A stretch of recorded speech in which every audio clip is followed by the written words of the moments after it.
นาสันตุสัพพะตาเยวะยัสสะชะโตภะเววะเวโอยโชจิตังสติปัญญาสังเลโกวิริยามินามาลาลาอันตุโนกาสังกาตุนจาวิริเยสุเมพุทธาทิปาวะโลนาโตตัมโมนาโตวารุตตโมนาโทปัจเจกะพุทโธจัสสังโฆนาโทตโรมะมังเตโสตัมมานุภาเวนะมาโรกาสังละพันตุมาเอาสวดมา1 ชั่วโมงกับ18 นาทีพอสมควรตัวเองกันเนาะไปประพฤติวัดปฏิบัติธรรมกับที่ซุ่มของไปของมันหยาดน้ำหมายตาลแบบเมืองเหนือเขาเนี่ย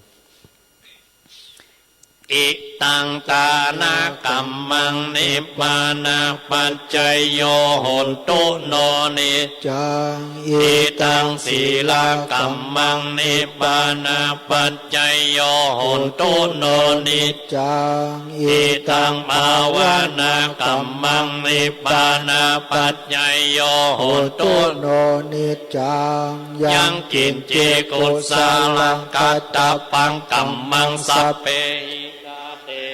กาตังปุญญังโนอานุโมตันตุสุนันตุบนโตเยเทวะอัสสามิงตาเนอติกาตาทิคายุกาสัตตาอุนตุสัพพสัตตานังสุขีอัตตานังปาลิหารันตุมาตาปิตาสุขีตาอุนตุตุกาภามุนจันตุสัพเพยติกาสุขีตาอุนตุ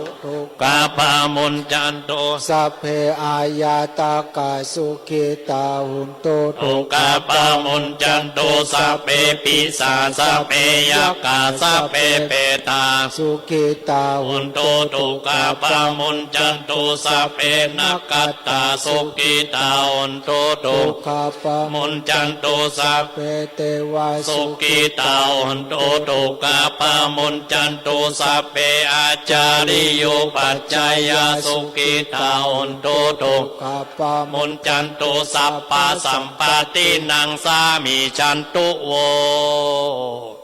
นั่งคุกเข่าวันตามิพุทธังสัพพังเมโตสังตาเมพันเตวันตามิธัมมังสัพพังเมโตสังกามะพันเตวันตามิสัพพังเมโตสังกามาตาเมพันเตวันตามิอุปัจจาจาริเยสัพพังเมโตสังกามาตาเมพันเตวันตามิกัมมัตานังสัพพังเมโตสังกามาตาเมพันเตวันตามิอาราเมปัตตาสีมายังสัพพังเมโตสังกามาตาเมพันเตวันตามิเจติยังสัพพังสัพพตาเนสุปฏิติตาสารีราตาตุมหาโพธิงพุทธโรปังสักกาลังสัทธานาคาโลเกเทวะโลเกพรหมโลเกจัมปุติเปลังกาติเปสารีราตาตุโยเกสัตตาตุโยอะระหันตาตาตุโยเจติยังกันตาจตุราสิติสาเสธัมมะสัพเพตังปาตเจติยังอาหังวันตามิสัพพะโสกราบ1กราบ2กราบ3หมอบลงไปเนอะนึกถึงตีนพ่อตีนแม่นึกถึงตีนครูบาอาจารย์อยู่เบื้องหน้าหัวหมอบแทบเท้าท่านระลึกถึงกุลต้นขอขมาลาโทษสังขารร่างกายนี้พ่อแม่เฮือมาความหู้ทั้งหลายทั้งมวลครูบาอาจารย์เพื่อเฮือมาระลึกถึงกุลครูบาอาจารย์คุณพ่อคุณแม่เนอสาธุวันตามิพันเตสัพปาราทังกะมะทะเมพันเตมะยะปุญญังสามินาอนุโมสามินากตังปุญญังมะยังปังสาธุสาธุสาธุอนุโมตามิเอวะเมวะอิโตติ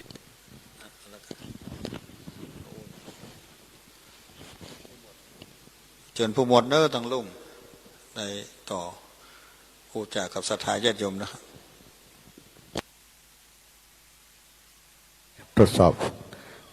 การทำวัดสวดมนต์เย็นสำเร็จเสร็จสิ้นลงไปสัพพันคาโพพันนาศรัทธาญาติโยมเนาะสัพพันคาโพพันนาที่นั่งตั้งนอกนี่บัดได้สวดด้วยเปิ้น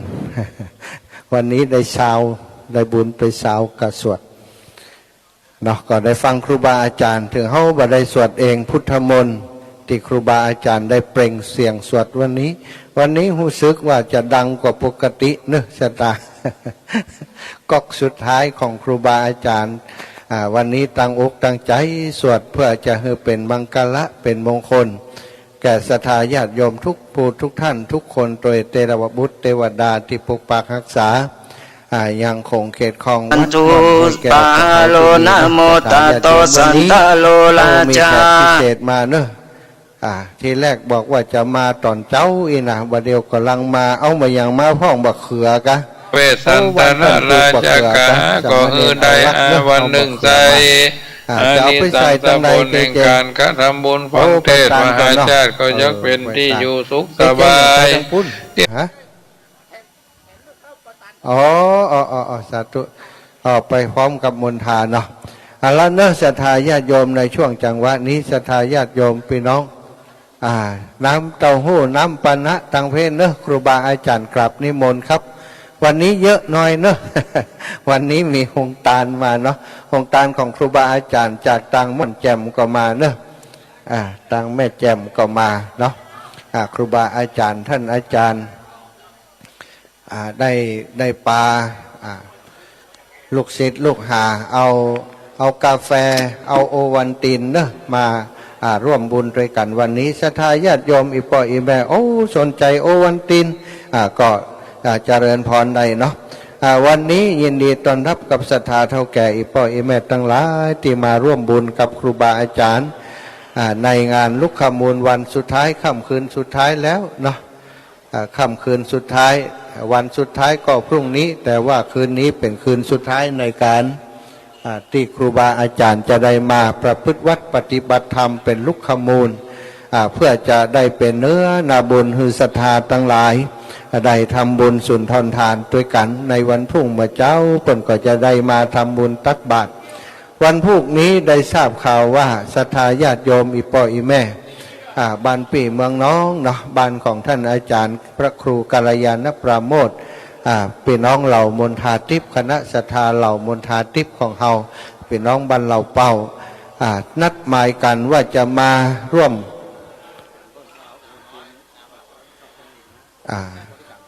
ครับอาจารย์เบิ่มเปิ้นเอากาแฟโอวันตินลูกดอยเปิ้นมานะบ่เหมือนบ้านเฮาเนอะเปิ้นใส่ซองเหมือนของเฮานะแต่ล้ำกว่า โอวันตินเอาฮื้อมดเลยนะแม่ไปช่วยกันอาจารย์เบิ่มว่าไปฮื้อเสียเที่ยวนะวะเนาะถ้ามาบัดเจ้านี่ถ้าจะเสี่ยงนักของกาแฟท่านอาจารย์นะกาแฟสดอยู่ในซองนะอาจารย์ประยุทธ์ตั้งหลังให้เลยแม่เนอะตั้งหลังที่อันเต้นท่านนะมี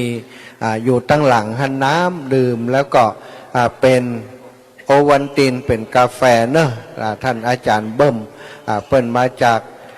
วัดเหล่าปาตานทราบว่าจะมีงานแห่มแล้วอีกปอเดี๋ยวก็ฟังข่าวว่ามีแห่มบัดใดนะ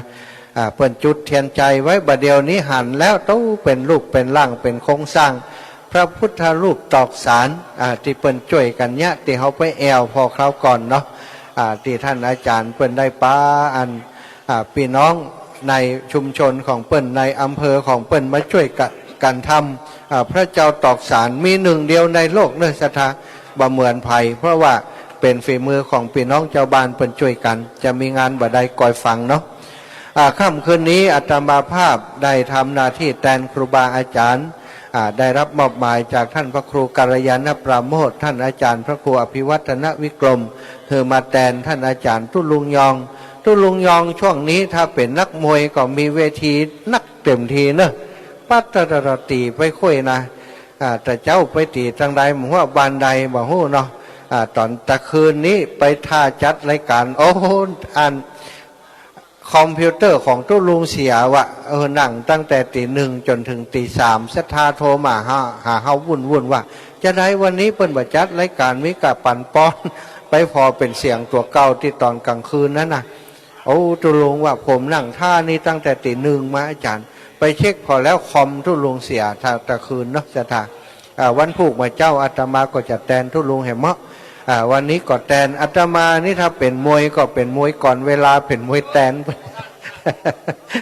มวยกูเอกเป็นบัตตันตีจะกรรมมาแตนเป็นเห็นละเนาะก็ประชาสัมพันธ์สำหรับอีป้อยแม่ที่เป็นฝากให้หอมมาวันนี้เนอะป้อทองดีแม่สุพินชัยวงศ์บ้านหนองภาคขาวเนาะร่วมบุญมา60 บาทอนุโมทนาบุญเนอะแม่ทองพิมพ์กันทำปากตังเจริญแห่ม50 บาทมูลศรัทธาป้อทองคำแม่เสงี่ยมปัญญาอุทิศไปหาป้ออุ้ยดีแม่อุ้ยพาลุงน้อยหมานนะปัญญาแห่ม100 บาทมูลศรัทธานายวิโรจน์ตังดีอินทนนท์อุทิศไปหาเทวบุตรเทวดาปกเกิดไม่เกิดเจ้ากรรมนายเวรเทพเจ้าทุกตนทุกองค์แห่ม100 บาทมูลศรัทธานายวิโรจน์นางดีอินทนนท์อุทิศไปหาแม่บุญศรีป้อวันป้อเหรียญล่าวันอุทัยผล100 บาทอนุโมทนาบุญเนอมูลศรัทธานายปั่นนางทิพย์ปัญญาตันไปหาปดตุ้ยกระตุยเนาะปดตุ้ยอย่าแม่ยอดกันทะวงผู้ล่วงลับไปแล้ว50 บาทเนอะโอ้อีพ่อมาเป็นหลายชื่อเลยเนาะเอาเดี๋ยวอ่านตัวนี้เอาสตางค์ใส่ก่อนคุณโยมสมชายนางฟองจันทร์หล่อเนตรนะถวายทานเอาไว้ไปนาอุทิศไปหาพ่อจันทร์แม่คำแปงหล่อเนตรพ่อป๋าอาริโอเทวบุตรเทวดาเจ้ากรรมนายเวร200 บาทอนุโมทนาบุญอีแม่สาธุมูลศรัทธาแม่ทองใบสันโรงพินบ้านปากตังเจริญทำบุญรับลูกแก้ว1 ลูก100 บาทประดับติดเพดานเนื้อศรัทธาพี่น้องนางสาวฟองจันทร์สิริปาบ้านปากตังเจริญร่วมปุญรับลูกแก้วแหมลูกเป็น100 บาทป้อสันติสุขชัยวงศ์บ้านหนองผ้าขาวร่วมบุญทำบุญแหม100 บาทเด็กหญิงธัญญาสิริปาบ้านปากตังเจริญอุทิศไปหาพ่อเกิดไม่เกิดไปบนเจ้ากรรมนายเวรแหม50 บาทร่วมบุญลุกขมูลในวันนี้นายวิโรจน์นางดีอินทนนท์อุทิศไปหาพ่ออุ้ยสมแม่อุ้ยคำนายสุจริตอินทนนท์100 บาทอันนี้ประจันปอันมัคคนายกวยาวัจกรวัดปากตังเจริญเพิ่งหันหน้าวันนี้ไปทางใด ติดงานอีปอบปกติบัลละครูบาอาจารย์ศรัทธาคุณโยมภูวนาถนางอุษาพรหมทาบ้านปากตังเจริญตานไปไว้ไปนาตานให้เจ้ากรรมในเวร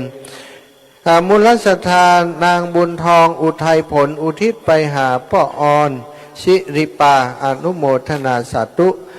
แม่บุญทองอุทัยผลอุทิศบุญกุศลไปหาเจ้ากรรมในเวรและตานเอาไว้ไปนาแห่ม100 บาทอนุโมทนาบุญอีแม่เนอนางสาวสิริพรอินทยศสวายตานไปหาเจ้ากรรมในเวรอนุโมทนาสาธุอีป้อสาธุอีป้อมาแล้วโยมป้อประเสริฐแม่สิริเพนใจพรหมมาปากตังเจริญมาแห่ม100 บาทอนุโมทนาของกับอีป้อเนอมูลศรัทธานางสาวสิริพรอินทยศอุทิศไปยังนายแก้วอินทยศนางเพนอินทยศอนุโมทนาเนอมูลศรัทธานางสาวสิริพรอินทยศนะอุทิศไปหานายสมคิดมูลมาวันยะมูลมาวันเนาะมูลมาวันอุทิศไปหาพล่ามูลมาวันแห่มอนุโมทนาบุญเนอะวันนี้บรรยากาศถ้าจะบ่เหมือนตุลุงเนอะศรัทธาเพราะว่าตุลุงเป็นผู้จักศรัทธาพี่น้อง อาตมานี่ถ้าใส่แมสเห็นแล้วก็บอกหู้ภัยเป็นภัยแล้วนะถ้าตุลุงนี่เปิ่นจะจำได้เนาะวันนี้ตุลุงเปิ่นไปแห่มงานนึ่งครูบาอาจารย์มาขอเนาะมาขออย่างเปิ่นมาขอสาวศรัทธาตั้งนี้กับบัลแล้วกันเตื้อเนี่ยอย่างใดตั้งปุ้นมันบ่มีภัยตั้งเพ่มีลู่กันไปปุ้นเนาะคนมีฝีปากมีฝีมือมีความสามารถทำงานอยู่ตรงนี้มาเมินศรัทธาอาตมาก็มาเตรียมมาเติมมาเพิ่มมาช่วยครูบาอาจารย์อาจจะเหมือนกับครูบาอาจารย์ที่เพิ่นทำประจำแล้วเนาะอาตมาก็จริงๆแล้วก็ฮู้จักอีปออีแม่บางส่วนซึ่งหลายๆท่านหลายๆคนอาตมาเสียเปรียบนะ อาตมาตนเดี๋ยวอีปอยอีแม่เป็น100 คนที่หู้จักอาตมานะมันก็เลยจำบ่ค่อยได้นะจำบ่ค่อยได้ แต่ก็ขอสุมาอภัยบางครั้งบางทีปะกันแล้วเปิ่นถอดแม่จำได้ก็จำได้กัน ถ้าเปิ่นถามจื่อกันนั่นแฮ่อิน เล่นจะให้เขาจำกูคนมันกะใจเวลาหน่อยเนาะแต่ว่ามาอยู่ด้วยกันเมินก็จะจดจำกันไปวันนี้พี่น้องตังเหล่ามณฑาทิพย์กับปากตังเจริญมาร่วมกันวันพรุ่งเมื่อเจ้าเนอะพี่น้องตังปากตังเจริญแล้วก็เหล่ามณฑาทิพย์เนาะซึ่งเป็นบ้านพี่เมืองน้องติครูบาอาจารย์เปิ้นเป็นคนพื้นเพตังปุ้นก็จะปากันมาวันพรุ่งนี้บัดทำบุญที่วัดแล้ววันนี้วันพรุ่งขอวันหนึ่งตั้งแต่แปลงวัดมาเนาะก็ยุดไปบอกกี่ครั้งนะสถานที่ทำบุญทุกวันพระบอกว่าวันพระน้อยวันพระใหญ่ติยั้งไปบอกกี่วันมีงานที่ครูบาอาจารย์จะต้องเดินทางไปที่อื่นกับศรัทธาก็ยุดไปครั้งนี้ก็เช่นเดียวกันวันพรุ่งนี้วันพระจะปากันมาทำบุญตักบาตรใส่บาตรที่วัดม่อนห้วยแก้วของเฮาที่นี่เนอะประกาศให้ทราบสำหรับพี่น้องก็คงจะอู้จากันแล้วเนาะปหลวงทรงเนาะแล้วก็ศรัทธาพี่น้องเหล่ามณฑาทิพย์คงจะอู้กันแล้วว่าวันพรุ่งนี้มาเฮือกำลังใจครูบาอาจารย์ที่นี่บัดเดี๋ยวนี้มีอันวันนี้จะหมดแล้วเนาะถ้าไผ่ว่าเอาวันนี้เนี่ยก็หมดโอกาสนะไผ่จะปล่อยเคาะเนาะปล่อยเคาะเกณฑ์เว้นภัยจะฮือลอยไปบนฟ้าลิ้วพุ่นนะปล่อยปอจุดทบไล่แหม ตื้มมาแล้วเคาะนี่นะกุเตือนี้90นะวันนี้จะเอา2 แกนร้อยป่ะบ่เอาเนาะเอา2 แกนร้อยเนอะอันนี้เขาก็เอา2 แกนมาใจขึ้นให้นะเอา2 แกนเอาให้ตู้2 แกนแปะก่อนได้ก่อนท่านมหาสมชาติ2 แกนช่วยกันปล่อยให้มดเหี่ยก่อนที่เขาจะทำพิธีป่ะปล่อยป่ะปล่อยเคาะปล่อยน้ำนะอันนี้ครูบาอาจารย์เปิ้นปูจามาเพื่อจะให้ศรัทธาได้ปล่อยเคาะปล่อยน้ำของตู้2 แกนเอาไปเอาละบอกแปะขี้ข้านแปะเดี๋ยวขอจะมาทวงเห็นไหมเอาอีกไหมเอาคนแกน2 แกนปล่อยด้วยกันเรียกมาเอาปล่อยกำ10 แกนไปมาเอาคนละแกน2 แกนคนละแกน2 แกนแต่เจ้านี่99เดียวเหลือแกนละ50อย่ามาลดเร็วได้วะนะโอ้ยปล่อย2 แกนละโอ้ปออย่างก็ปอดปอดวงน่ะง่ายดีปอดวงก็ปอดแดงเนาะ2 แกน2 แกนบะจดแล้วเอาปอดวง2 แกนเอาไปมาแหม10 แกนพร้อมกันไปเลยเอาปล่อยพร้อมกันเลี้ยไปเลยเอางามเนื้อถ่ายรูปงามอีป้อพังเผาเนี่ยเอากำ10 ไปใจดำให้ใจน่ะลูกมากันมดแล้วกันเจ2 แกนเจอยู่ไหนมาเอาเจปล่อยข้อ2 แกนเจปล่อยข้อ2 แกนเนอะโอ้พระเอาลักก็จะปล่อยแล้วนะอยู่เปิ่นน่ะฮะลูกเล่นมีกับลูกเล่นตรงๆไม่หนอฮะอีป้อเอาลูกเล่นมีกับลูกเล่นให้เปิ่นกันปล่อยเวลาเหลือน้อยก็เดี๋ยวเขาจะทำพิธีฟังเทศฟังธรรมอยู่จะแบบมีเวลาแล้วเนาะเอาช่วงนี้เนอะเอาช่วงนี้เอาเต้าตื่นที่ปูจามา50 กว่า50เนาะดีกว่าเหรอโอ้แม่วันเพ็ญรัศมีโอ้อนุโมทนาบุญนี่แม่เนอะสัพพทุกข์สัพพโศกสัพพโลกสัพพภัยสัพพเคราะห์เสนียดจันไรลอยไปตามกลมไฟว่าต้องปิกมาแหมซ้ำป.2ปลากับป.1ไปละป.2ว่าเอาเนอะเอาลอยไปโอ้ได้หลายแล้วนะเอาหน่อเจไม่ไหนเจมาปล่อยคนเดียวแล้วก็ไห่ที่จะเป็นนั้นเจ้าภาพฟ้าเพดานเนอะวันนี้จะได้ประชาสัมพันธ์ออกอากาศไปในคลื่นสีขาวของเฮาขณะนี้ที่เฮาอู้กันที่นี่นะศรัทธาญาติโยมโอ้อีป้อท่านเอา2 แกนนะโอ้อีป้อกระจายขึ้นเหมือนกันเนาะป้อร้อยเอกชัยยาเนอะโอ้โคศกเสียงหวานมาแล้วเอ้าอีป้อเอา2 แกนเอาปล่อยคนเดียวเลยอีป้อรัดเอา5 แกนกันปอรัดกี่แกนปอรัด5นะโอ้ฮะผู้หมวดทีมสมุทรผู้หมวดทีมสมุทรโอ้เจบอกเจมาอยู่ใกล้ๆป้ออย่างก็ป้อไหลแม่ใบปากตังเจริญแหม2 แกนโอ้2 แกนอีแม่จดชื่อมาให้เฮาบอกเฮาจิม เด็กหญิงหยังอีแม่หยังแม่แดงโอ้แม่แดงแม่แดงแม่แดงคันแม่แดงแม่แดงไม่ใช่แค่แดงคันตะลุกไม่สองคนแม่แดงกับป้าแก้วเอาคนละแก่นั้นกำ10แล้วเอาให้หมดเลยพี่น้องเอาปล่อยด้วยกันเลี้ยๆมันงามปะเอาล้อกันจิมล้อกันจิมอีแม่พังไปเตี้ยโอ้แม่น้ำเพชรเอาไปแล้วน่ะโอ้แม่น้ำเพชรไปฟังปล่อยได้ล่ะแม่น้ำเพชรมาเอาแหมโอ้คุณโยมน้ำเพชรนี่เปิ่นมาสวดมนต์โดยถึงวันเนื้อศรัทธาญาติโยมนะอีพ่ออีแม่จะร่วมปูชาเป็นเจ้าภาพอันฝ้าเพดานเนาะท่านอาจารย์ก็ตีดกับมือสลาเปิ่น400,000ศรัทธาก็ครั้งนี้ในการเข้าโอ้อีเปิ่นมาแหม2 แกนจดให้เปิ่นจิมจดให้เปิ่นจิมนั่นกะโอ้ถ้าบ่อุปจาก็บ่เสี่ยงนะแต่เจ้ามันบ่พอดีเฮาเฮ้ยแต่เจ้ามันแก่นละ80 ท่อนกับปอทอนถ้าบอกแก่นละ50ได้2 แก่นท่านอาจารย์วันใหม่มาแหมแล้วน่ะ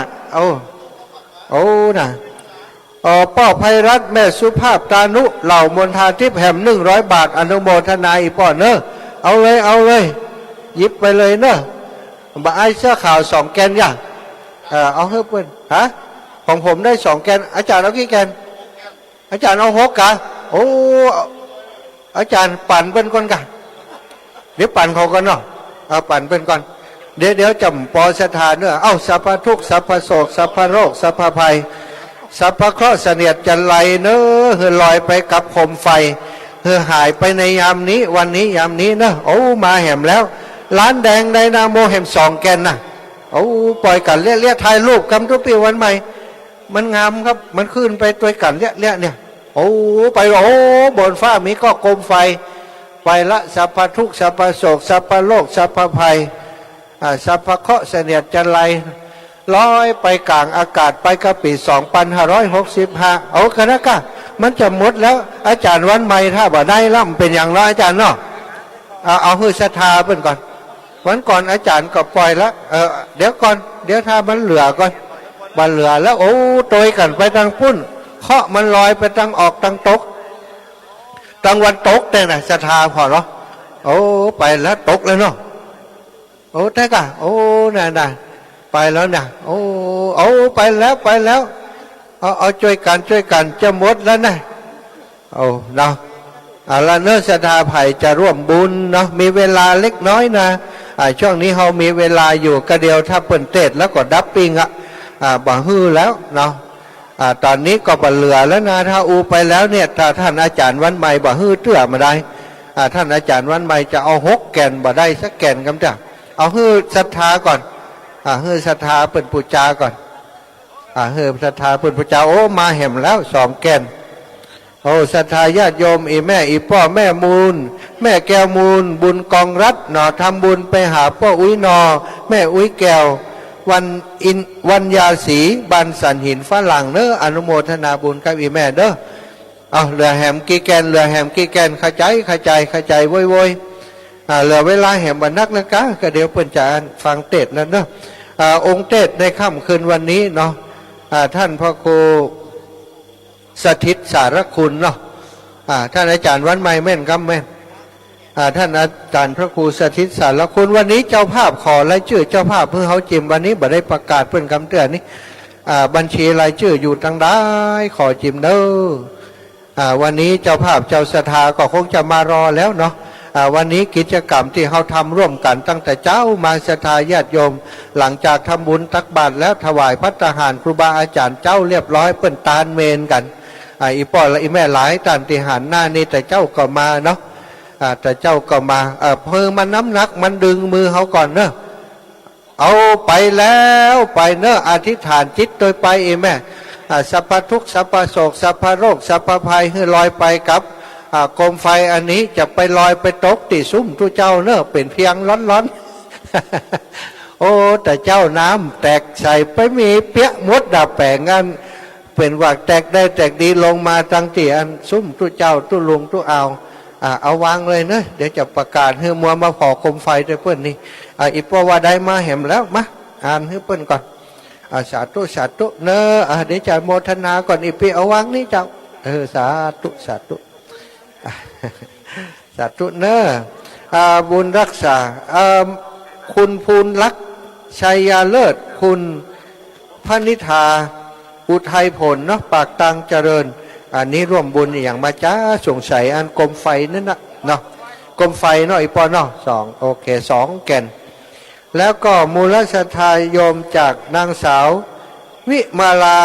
ใจอารีเนาะบ้านวังขามป้อมถวายไป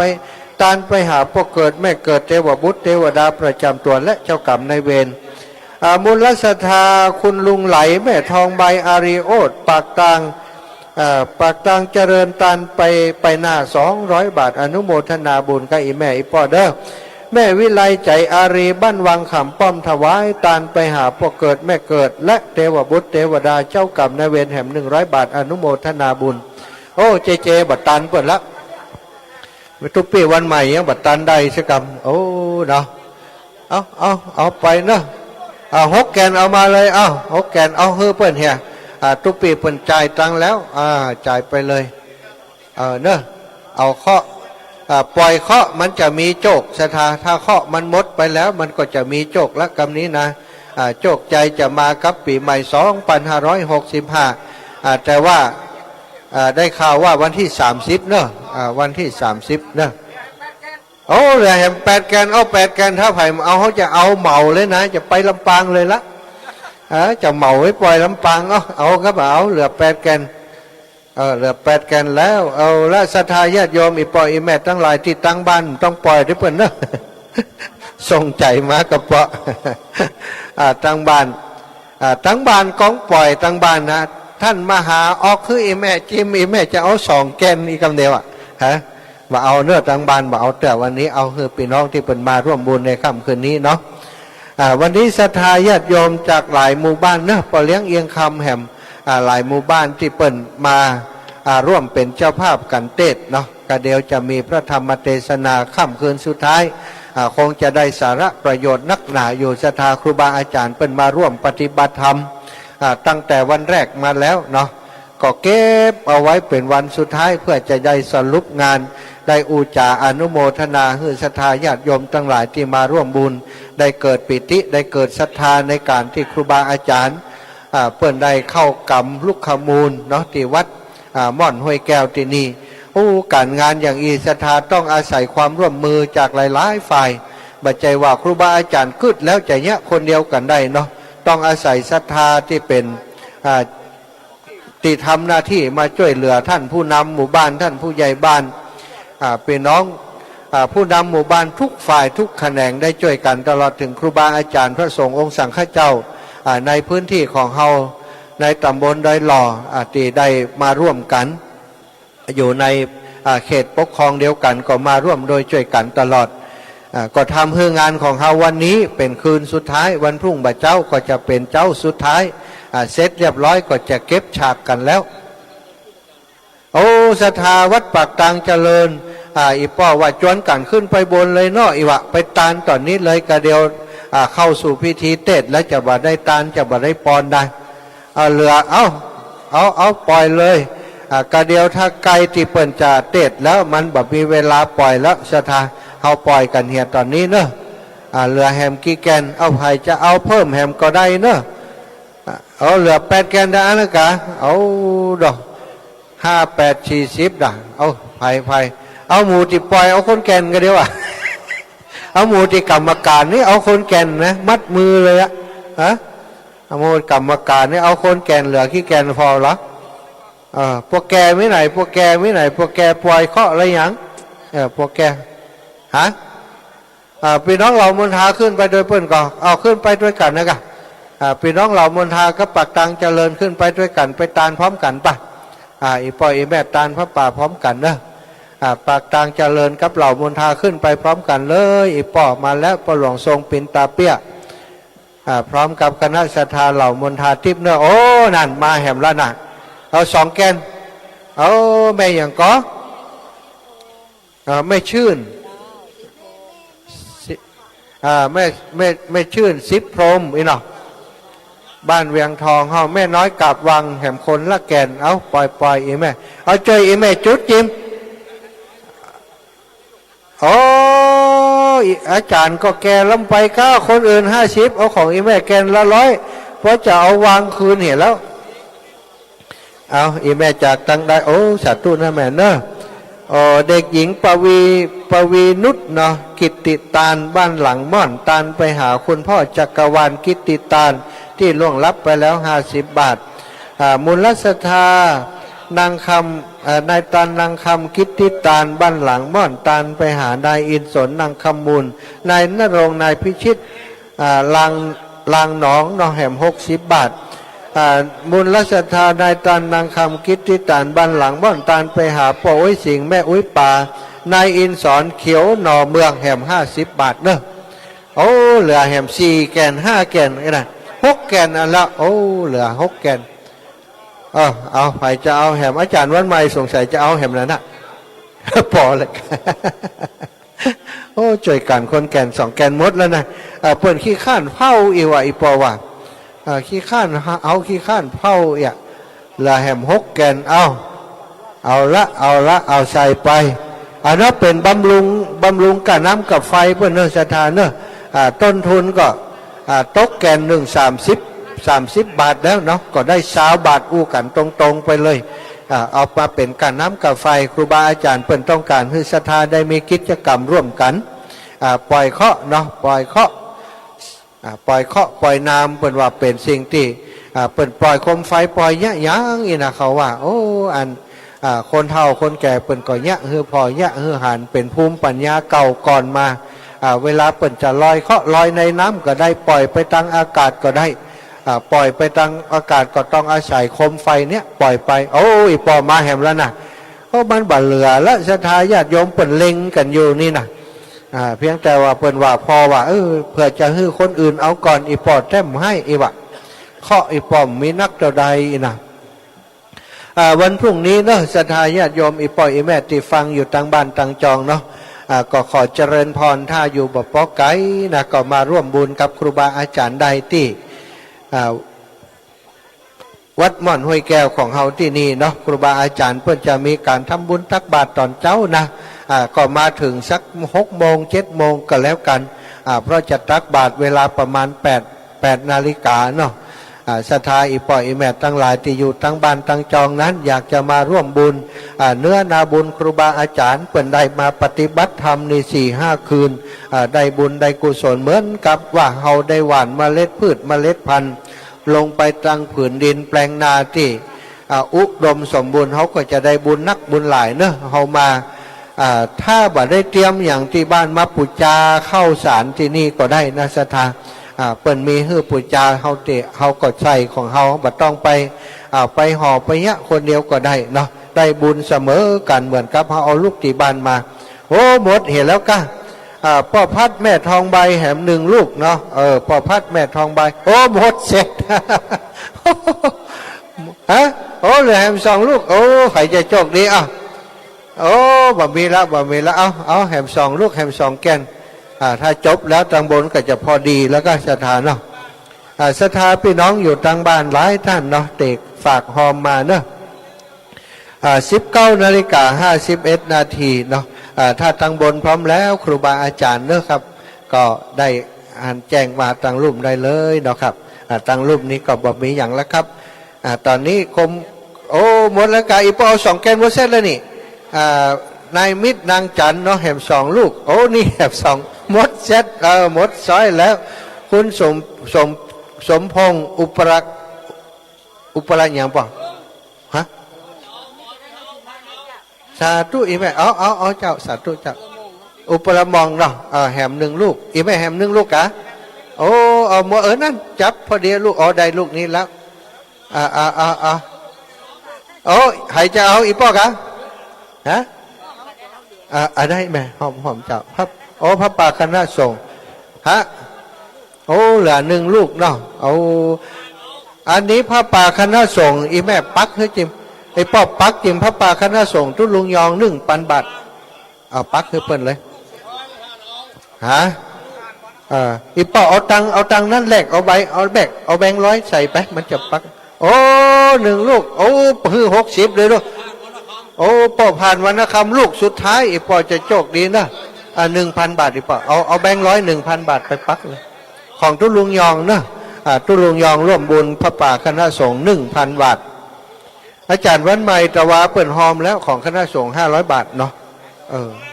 อาจารย์วันใหม่อาจารย์จะเอาปักนี้ก่อนใส่แล้วล่ะของอันตุลุงยองเปิ่นหอมปันเดี๋ยวเปิ่นปักคือเปิ่นเลยเนาะใครจะร่วมบุญกับคณะสงฆ์เนอะจะทายปล่อยแม่ร่วมปักด้วยเปิ่นเลยก็ได้นะเดี๋ยวอาตมาก็จะปักด้วยเปิ่นเนี้ยเนาะเนาะร่วมบุญกุศลกันอาตมาภาพครูบาอาจารย์ได้มาช่วยกันตึงบาทตึงแหงตึงจตุปัจจัยทายธรรมร่วมกันที่นี่ศรัทธาญาติโยมอาตมาภาพพระมหาสมชาติชาตปัญโย500แม่คำแต้มคมแห่ม500ท่านอาจารย์แลกเอาใบ100เลยอยู่ในนี้แลกเอาใบ100ใส่ปักมันงามหน่อยนะอันนั้นเป็นใบซาวกับใบ50เป็น1,000 บาท1,000 บาทแม่คำแต้มคมกับอันพระมหาสมชาติแลกตังแบงค์1,000ถ้ามีก็เอานั้นใส่ปักไปเลยนั่นในแบงค์100ใส่มันจะได้ปึงใส่ไปเนอะอันนี้พระป่าโอ้อีแม่เจริญปอนพระป่าคณะสงฆ์ปักคนเดียวเลยปักคนเดียวของตุลุงยองตะกี้ตุลุงยองกี่ปันหนึ่งอาจารย์วันใหม่500ของเฮา500ของแม่เฮาแหม500หอมฮืออีแม่ด้วยมดเช็ดเลยโอ้ยป่อสุดยอดป่อพานจะถูกหวยวันที่1เนอะลูกสุดท้ายโอ้วันผูกจะเอาแหม10 ลูกวันผูกมี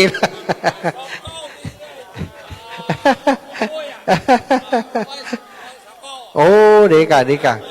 ดูอีป่อขอสักใบหรอเอาบัดได้จะตุหมดแล้วเสียงแล้วดูกรรมการดูตบปุ่มแล้วกรรมการตบขี้ปุ่มแล้วเรียบร้อยแล้วเอวใครจะอันดื่มน้ำอุ่นๆเนอะอีแม่เนอะโอวันตินอยู่ตั้งหลังท่านนะท่านอาจารย์เบิ่มเอามาลูกจากแม่แจงมาโอ้หมดแล้วดูโอ้นั่นเดี๋ยวเปิ่นจะไปปูจามาแหม100 แกนบ่มดเช็ดสาธุอีแม่เจ้าสาธุตั้งบนถ้าพร้อมแล้วกลับนิมนต์เนอะครับครูบาอาจารย์ตั้งรูปนี้ก็ตอนนี้เรียบร้อยแล้วเนาะศรัทธาญาติโยมที่อยู่ตั้งบ้านตั้งจองก็เดี๋ยวฟังเทศด้วยกันนะวันนี้เทศคืนนี้ครูบาอาจารย์จะได้สรุปรวมงานที่เราได้ทำด้วยกันมาตลอด4-5 คืนที่ผ่านมาท่านพระครูเปิ้นได้โอ้แก่นสุดท้ายไปแล้วอีป่อจะถูกหวยอีป่อว่าได้3 ใบนี่วะ129ป่ออุ้ยอย่างก็ป่ออุ้ยโกยน้ำสักอุ้ยโกยเครือยาวยืนยาวป่ออุ้ยโกยยืนยาวแต่เจ้าถ้าจะฮือโจกถ้าฮือโจกถ้าจะม่วนกันเนาะเอา129 ปีดูศรัทธาอีป่ออีแม่ท่านหนาวขึ้นไปนั่งในวิหารเลยนะขึ้นไปนั่งในวิหารอุ่นอีป่ออีแม่บอกป้อหนาวอย่างทั้งลุ่มมันจะหนาวจะเย็นอากาศจะหนาวเย็นลงไปแหมอยู่ศรัทธาพี่น้องที่อยู่ทางบ้านเนาะถ้าตอนเสร็จจากแสดงครูบาอาจารย์ได้แสดงพระธรรมเทศนามีเวลาช่วงท้ายๆอาตมาจะประชาสัมพันธ์ชื่อของศรัทธาที่ตั้งบ้านที่โอนปัจจัยผ่านตั้งบัญชีของครูบาอาจารย์และของอาตมาที่มาให้มาหอมฝ้าเพดานก็ดีหอมลูกแก้วก็ดีที่ประดับเพดานพระวิหารอุโบสถของพระวิหารของวัดมั่นห้วยแก้วของเราจะได้ประชาสัมพันธ์ให้ทราบบางพ่องก็โอ้อีแม่จดบัตรตันเลขที่บัญชีก็ขอเป็นช่วงที่แสดงพระธรรมเทศนาเสร็จก่อนเนาะเดี๋ยวก็จะแจ้งให้ทราบช่วงนั้นจะมีเวลาอู้จากัน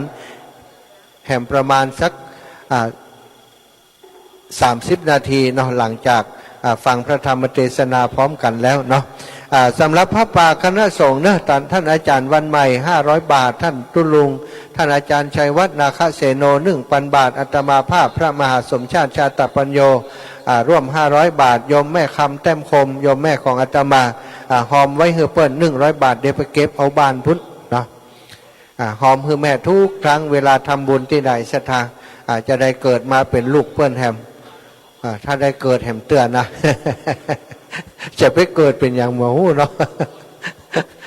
เอาละตังรุ่มนี้เนอะก็ศรัทธาพี่น้องบ้านปากตังวัดปากตังเจริญแล้วก็วัดเหล่ามณฑาทิพย์ได้ไปตานต้นกัลปะพฤกษ์ต้นพระป่ากับครูบาอาจารย์ที่ในพระวิหารอนุโมทนาบุญกับศรัทธาญาติโยมปอดวงนะแล้วก็ปอดวงกับพี่น้องบ้านปากตังเจริญศรัทธาทั้งหลายแล้วก็ป่อหลวงทรงปินตาเปี้ยเนาะบัดมัคคณายกป่ออาจารย์แล้วก็ผู้นำในการสร้างวัดแปลงวาของวัดเหล่ามณฑาทิพย์ก็ปาคณะศรัทธาญาติโยมมาวันพรุ่งนี้วันสุดท้ายเนอะศรัทธาอีปอยแม่ทั้งหลายมาทำบุญตักบาตรด้วยกันโอ้อีแม่บะมีไผ่ช่วยอันเตรียมควายะหยังอีนะ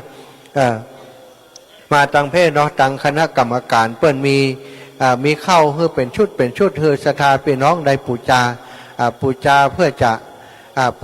อจะตักบาตรในวันพรุ่งนี้เนอะมีอำนวยความสะดวกเพื่อเต็มที่ศรัทธาเฮาไปซื้อมาใส่คนเดียวมันก็เหมือนกันนั่นนะเนาะอันนี้เปิ้นเตรียมไว้เฮือเรียบร้อยข้าวน้ำโภชนาอาหารที่เปิ้นเตรียมไว้เฮือก็เป็นของบริสุทธิ์ทำอย่างสะอาดแล้วก็ทำเสร็จแล้วตักบาตรเสร็จแล้วเปิ้นก็เอาไปใช้สำหรับการหุงหาเป็นข้าวน้ำโภชนาอาหารถวายครูบาอาจารย์ที่เปิ้นมาร่วมเข้ากรรมลุกขมูลเนาะที่วัดม่อนห้วยแก้วของเฮาที่นี่อาจจะลำไปม่อนฤาษีทิกมีคำม่อนมันมีสองม่อนศรัทธาม่อนฤาษีกับม่อนห้วยแก้วโอ้ต้องฮื้อรางวัลคนประกาศนะนี่นะต้องฮื้อรางวัลคนประกาศนะนี่นะกรมไฟหมดเซตแล้วนะได้ขอบคุณหลายๆเนอะพระป่าคณะสงฆ์นี่เขาบัดจดเจือเนาะเอาแบบจดชื่อเอาเป็นคณะสงฆ์ศรัทธาอีปอยอีแม่ทั้งหลายอยากจะร่วมบุญกับคณะสงฆ์ครูบาอาจารย์เพิ่นมาปฏิบัติธรรมตัวเองแล้วก็มาร่วมบุญตัวเนอะมาตานด้วยศรัทธาพี่น้องบ่ใจว่าโอ้จังกระจวนศรัทธาทำบุญทุกเจ้าบ่หันทำชักเตื้ออีนะอาตมานี่กับครูบาอาจารย์นี่เวลาจวนศรัทธาญาติโยมทำนี่เขาทำกันก่อนมดศรัทธาเฮาปากันยะกันคิดกันทำแล้วก็รวมให้ห้อมกันมาก่อนถึงนั้นเนาะเป็นการจวนกันตัวเนี้ยตัวเปิ่นบอกว่าเขาจะได้บุญของเขาตัวแล้วก็จะได้บริวารตัวอันนี้คือสิ่งที่ครูบาอาจารย์เปิ่นพร่ำเปิ่นสอนเข้ามาโดยตลอดการสร้างสมบุญทำไปเทละเล็กทีละน้อยแต่คืนนี้ฟังท่านอาจารย์วรรณชัยเปิ่นได้สาระธรรมได้เนื้อหาสาระได้เกิดกำลังใจกันศรัทธาที่ฟังอยู่ตั้งบ้านแต่คืนก็บอกว่าฟังแล้วประทับใจขนาดการทำบุญสุนทรทานกันกินกันตานการสร้างปุญญาบารมีศรัทธาญาติโยมบ่สามารถจะทำเพียงข้ามคืนได้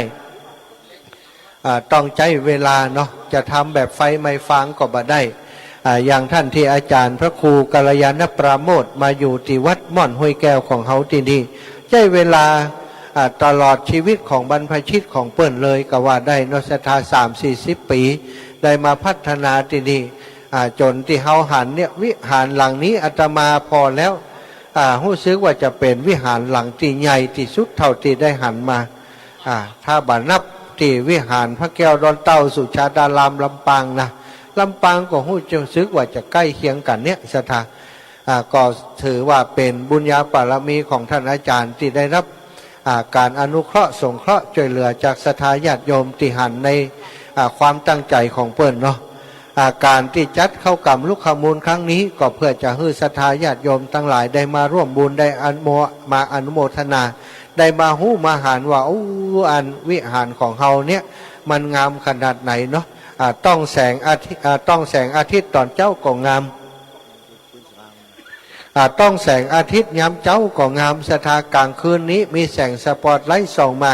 ศรัทธาพอเอาเตอะเนาะเหมือนกับอยู่บนสวรรค์อยู่บนวิมานมีนาค2 ตัวอยู่ที่บันไดลงมาเนาะมีแมงมอมหรือว่าแมงเปิดห้องวาดตัว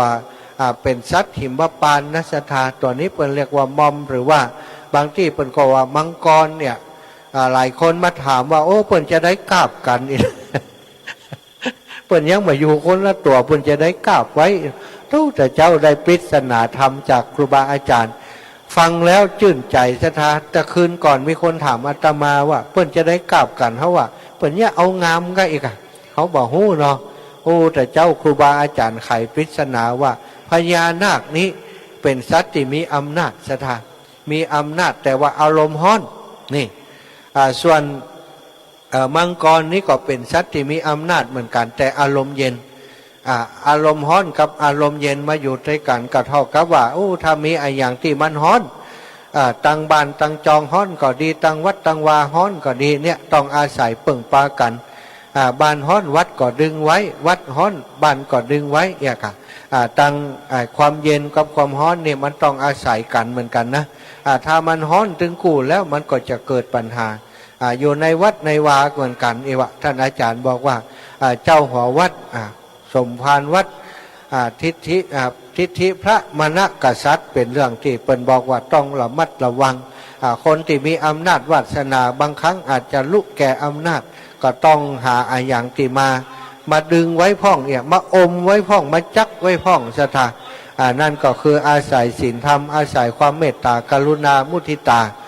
ที่มีอยู่ในจิตในใจปกป้องบ่ให้เกิดสิ่งบดีบางามขึ้นคือมันมีการพัฒนาอย่างยืนไปเรื่อยๆอันนี้ก็คือได้ฟังจากท่านพระครูกัลยาณปราโมทย์เนาะเปิ่นอู้ให้ฟังแต่เจ้าอันทุกสิ่งทุกอย่างที่เปิ่นสร้างไว้นาวิหารหลวงของเฮานี่ศรัทธามีความหมายหมดเนอะมีความหมายอธิบายความใดทุกอย่างทุกประการมียักษ์อยู่สองตนอยู่สองข้างประตูตนหนึ่งจี้หน้าเฮานะกำค้อนโดยหนักบอกว่าห้ามทำชั่วนะไปยะนะผิดศีล5 ข้อนี้บ่ได้นะห้ามถ้าจะเข้าไปในโบสถ์ในวิหารที่นี่นั้นจะต้องเป็นคนดีถ้าใดก็ให้เข้าไปถ้าบ่ได้เพิ่นจะบุบคำตีนแสดงว่าคนเข้าไปในวิหารนั้นเปิ้นเป็นคนดียักษ์ตัวนั้นบ่บุบเปิ้นเลยเข้าไปได้แล้วก็แหมตนเนี่ยแดงปะลึงอยู่ตั้งข้างนึงคอยจดความดีว่าศรัทธาเปิ้นจะพอเหมือนกันจดจานเอาความดีของเฮาไว้จดจานวันนี้ทำดีอย่างพ่องเปิ้นก็จะจดไว้เปิ้นจะมีบัญชีกับปากกาหันปากกาบอกว่าน้ำมึกมดกำมดนะต้นสีแดงนั่นนะเป็นพญายักษ์ที่ท้าวเวสสุวรรณนะเปิ้นมี2 ภาคราชธาเปิ้นก็โจดคุณงามความดีไว้เอาไปเฮือพระอินตาธิราชได้ฮู้ว่าเฮาทำความดีอย่างมาพ่องวันนี้เฮามาทำบุญติวัดที่นี่ออกไปก็จดชื่อแล้วนี่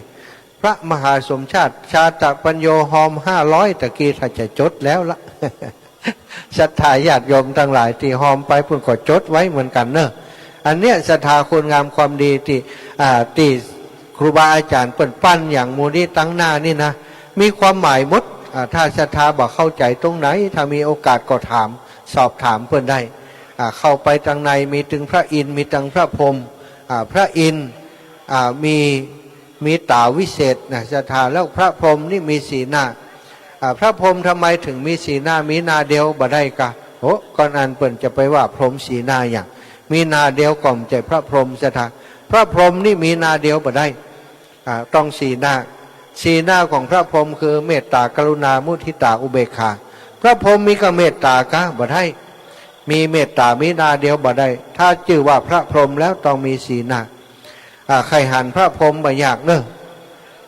ไปกลับไปที่บ้านไปพอเถอะพระพรหมของเฮาก็คือพ่อคือแม่นั้นนะคุณธรรมที่อยู่ในจิตใจพ่อแม่นั้นคือคุณธรรมของพระพรหมพ่อแม่ทุกคนจะฮักลูกฮักเต้าฮักเหมือนกับพระอรหันต์ฮักเหมือนกับพระพรหมที่ฮักสรรพสัตว์ทั้งหลายเนาะมีหลายอย่างเนาะในวิหารของเฮานี่นะศรัทธาทุกอย่างที่เปิ้นเอามาประดับประดานั้นมีความหมายบ่ได้ยะเอางามอย่างเดียวเนอะยะเอาความหมายศรัทธาญาติโยมที่จะร่วมให้หอมกับครูบาอาจารย์เนอะต้นพระป่าที่ตั้งอยู่ตรงนี้เนี่ยเป็นต้นพระป่าของคณะสงฆ์ที่มาปฏิบัติธรรมเข้าลุกขมูลเข้ากรรมลุกขมูลกรรมที่วัดม่อนห้วยแก้วที่นี่ได้รวบรวมกันเนาะนอกจากจะมาปั้มได้อยู่กันเป็นเนื้อนาบุญคือครูบาอาจารย์ท่านพระครูกัลยาณปราโมทย์แล้วเปิ้นก่อยตั้งอกตั้งใจว่าจะมาฮื้อตานโดยเอาปัจจัยที่ศรัทธาญาติโยมให้หอมมาบางครั้งไปบิณฑบาตศรัทธาใส่บาตร เปิ้นก็เอามาร่วมสมทบกันจะได้นำถวายครูบาอาจารย์ในวันพรุ่งนี้เนอะ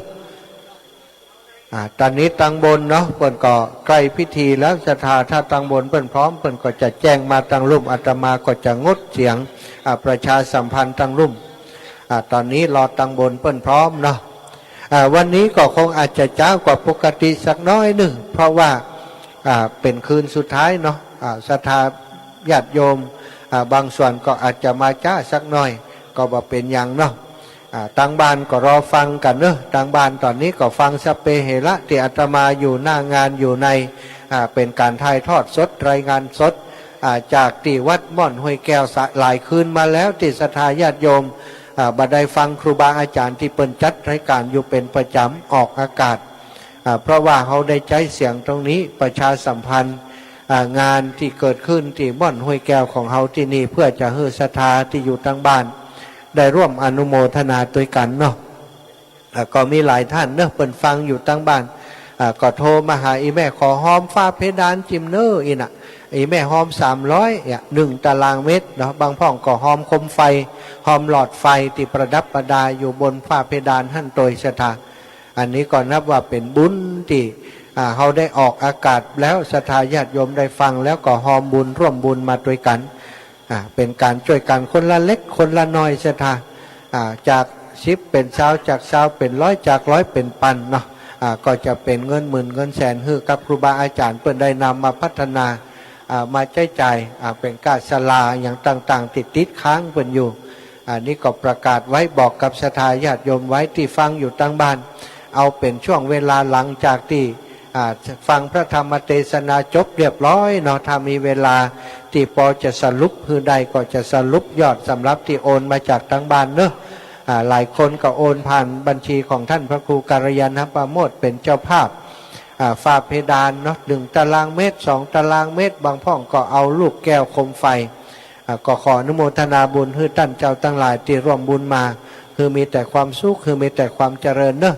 บุญกุศลที่ท่านอาจารย์ครูบาอาจารย์เพื่อนได้ก่อร่างสร้างแปลงที่นี่ก็ย้อนรอยถอยหลังไปปกปักรักษาศรัทธาญาติโยมตยอยู่ดีมีสุขปี2565จะหมดไปแล้วสิ่งอันใดที่บดีความคับคองมองใจอย่างที่เกิดขึ้นก็ได้ไปกับปี2565นี้ขอให้เป็นอันปีอันเป็นมงคลของทุกท่านทุกคน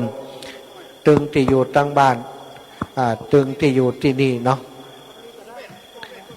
ตั้งบนพร้อมแล้วกลับนิมนต์นะครับท่านอาจารย์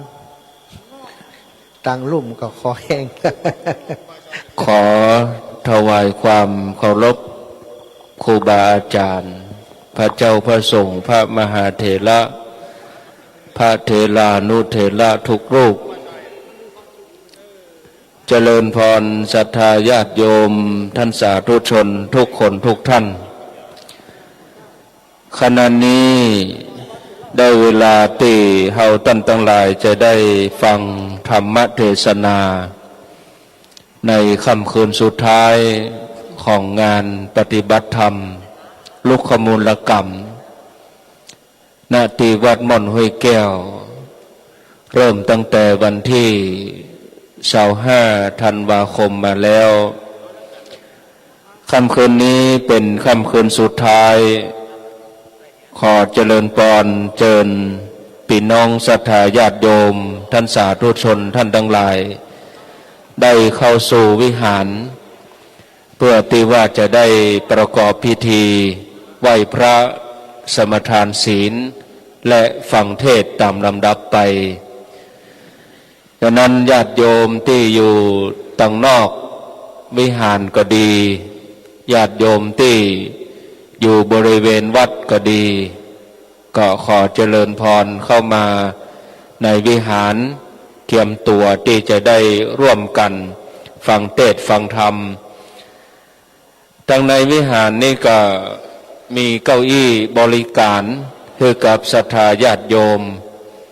นั่งอย่างสะดวกสบายญาติโยมอยู่ทางนอกก็อาจจะโดนลมหนาวอากาศเปลี่ยนแปลงก็จะทำให้บ่สบายนั่งในวิหารนี่สะดวกสบายดี เฮาทั้งหลายได้ไหว้พระก็ได้หันหน้าพระตัวเองถ้าเฮาไปอยู่ตังนอกเนี่ยเฮาไหว้พระเฮาก็ไหว้กำแพงไหว้คันใดมาได้หันหน้าพระประธานญาติโยมท่านทั้งหลายที่เป็นเจ้าภาพในค่ำคืนนี้ก็มีคณะศรัทธาจากหลายบ้านหลายจองได้มาร่วมกันเป็นเจ้าภาพในการฟังเทศน์สำหรับองค์เทศน์ในค่ำคืนนี้ก็ได้รับความเมตตาจากท่านพระปลัดภพสังวโรสำนักม่อนปูอินตำบลยางคามอำเภอดะลอจังหวัดเชียงใหม่ซึ่งที่ในพื้นที่ตำบลยางคามเปิ้นก็มีเข้ากรรมเหมือนกันเปิ้นเริ่มคืนนี้คืนวันที่29แล้วก็ไปสิ้นสุดในวันที่31ธันวาท่านปลัดภพท่านก็เสียสละเวลามาแสดงธรรมเทศนาให้กับศรัทธาญาติโยมทั้งหลายในค่ำคืนนี้เมื่อทุกอย่างพร้อมแล้วองค์เทศน์มาถึงเรียบร้อยญาติโยมเจ้าภาพก็ตั้งอกตั้งใจพร้อมกันดีเรียบร้อยงดงามขอเจริญพรเจิญพ่อหลวงเด่นนครปัญญาพ่อหลวงบ้านหลังม่อนได้จุดธูปเทียนบูชาพระรัตนตรัยขอเจริญพร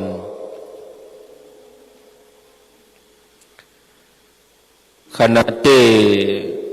พ่อหลวงเด่นนครปัญญาได้จุดธูปเทียนบูชาพระรัตนตรัยเจิญพี่น้องศรัทธาญาติโยมท่านทั้งหลายได้ประนมมือเสมือนว่าเฮาท่านทั้งหลายได้บุญพร้อมเหมือนเดียวกัน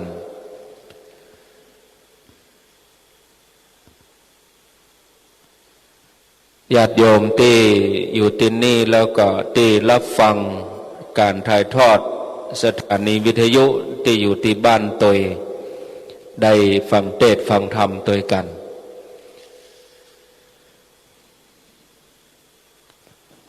ลำดับต่อไปขอเจริญพรเจิญตัวแทนเจ้าภาพและตัวแทนคณะศรัทธาญาติโยมจุดเทียนสัตพันธ์จำนวน7 เล่ม 7 ท่านดังต่อไปนี้ขอเจริญพรผู้จัดการโกดังลำไยอบแห้งเทียนเฉินบ้านหลังม่อนทั้งสองท่านเลยขอเจริญพรทั้งสองคนเลยจุดด้วยกันเดี๋ยวรอกำเดียวให้รัดเพื่อเพิ่นจุดด้วยกันเพิ่นมาด้วยกันเพื่อเพิ่นจุดด้วยกันกำแขนกันท่านเพิ่นอู้กำจีนเห็นกันกำไทยก็เอาช้ำอู้เมืองไงเอากลับลงนี่อนุโมทนาขอบคุณนี่ภาษาจีนว่าได้มหูเนาะ thank you เองครับ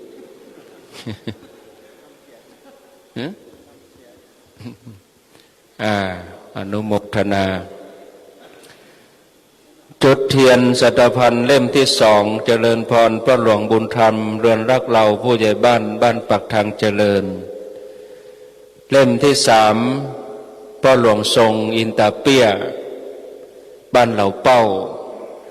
เล่มที่4ผู้ช่วยเจษดาปันตะบ้านปักทางเจริญเล่มที่5เจริญพรป้อผ่านวรรณคำบ้านเบียงทองเล่มที่6พ่อหลวงสิงห์คำสีบุญเรืองเจริญพร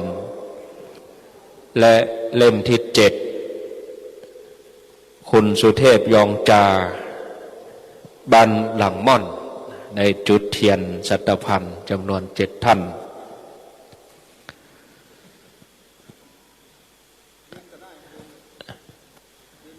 จุดคนละเล่ม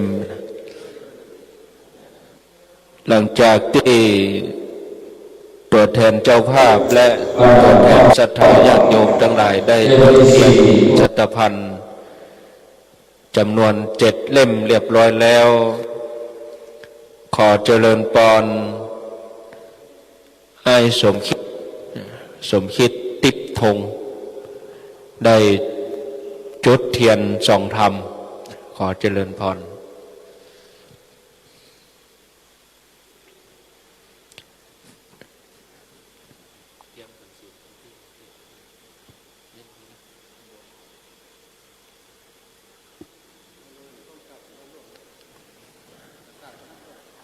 ขณะนี้ต่าง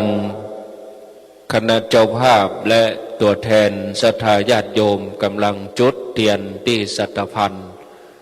และจุดเทียนส่องธรรม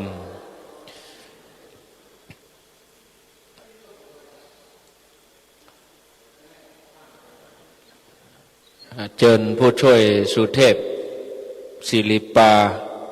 ได้ประเคนขันศีลที่องค์เต็ด